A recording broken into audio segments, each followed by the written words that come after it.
এই সোফা যে বেটা বানাইছেন আমনে মইরা চাচা 20 বছরের মাথায় আমনে শুধু একটা বার ফেরেশতারে বলিয়া বলে ভাই একটা ঘন্টা আমি যামু আর আমি তো আমার ঘর চিনি, দেরি হইতো না, অন্যদিকে যাইতাম না। শুধু আমার ঘরে আমি বহুত কষ্টে খাট পালং সোফা ফার্নিচারটি বানাই দিয়েছিলাম। এটি কোনোটা নষ্ট হয়েছে নি কিন্তু চাইয়া শুধু এই কথাটা বলিয়া যদি আপনি কবর থেকে 20টা বছরের মাথায় আরেকবার আইসা দেখেন, আমনের ঘরে ঢুকলে আপনি কিচ্ছু খুঁজা পাবেন না।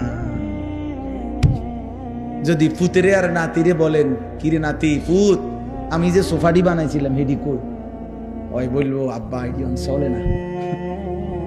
কি কর না করলি, আর গত 5-7 বছর আগে তো হালাই দিছিল, এটি চলে না।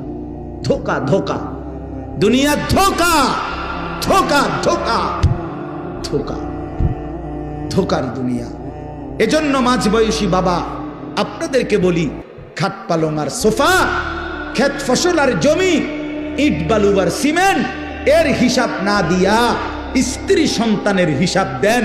ছেলেটা নামাজি কিনা, মেয়েটা পর্দানসীন কিনা, স্ত্রী পর্দানসীন কিনা, ছেলের বউ পর্দা করে কিনা, মেয়ের জামাই আপনার হালাল খায় কিনা, ছেলের রোজগার হালাল কিনা, ঘরে টেলিভিশন বন্ধ কিনা, সকলে আল্লাহর কোরআন পড়ে কিনা, সবাই ফজরের নামাজ পড়ে কিনা।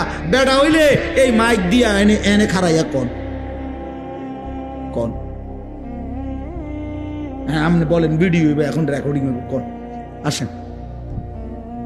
আমার আব্বা মৃত্যুর সময় আমরা 5 ভাই 3 বোন আর আমাদের ছেলে মেয়ে মিল্লা 25 জন, আলহামদুলিল্লাহ আল্লাহকে সাক্ষী রেখা বলি, এই 24-25 জন ছেলে মেয়ে নাতি নাতনি মিলে আমার আব্বা লম্বা করে বিছানো ঘরে ছিল। আব্বার চারদিকে আমরা জীবিত, তখনও শেষ অবস্থা আব্বার, আল্লাহর কোরআন পড়তেছিলাম ছোট বাচ্চাগুলো পর্যন্ত। এই অবস্থায় আমার বাবার দুনিয়া থেকে বিদায় নিছেন।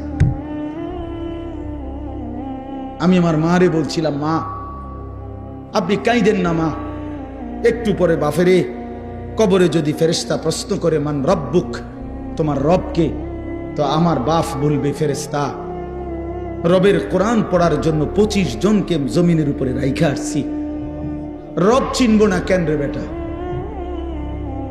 রব চিনব না কেন, রব চিনব না কেন, আল্লাহকে চিনব না কেন, মালিক কেমনে না চিনে, মনিব কেমনে না চিনে বাপ। এজন্য আজকে নিয়ত করি আমরা ইনশাআল্লাহ সেজদা করবো ইনশাআল্লাহ। ছেলেরা ভাইয়া নিয়ত করছো নি ভাইয়া? তোমার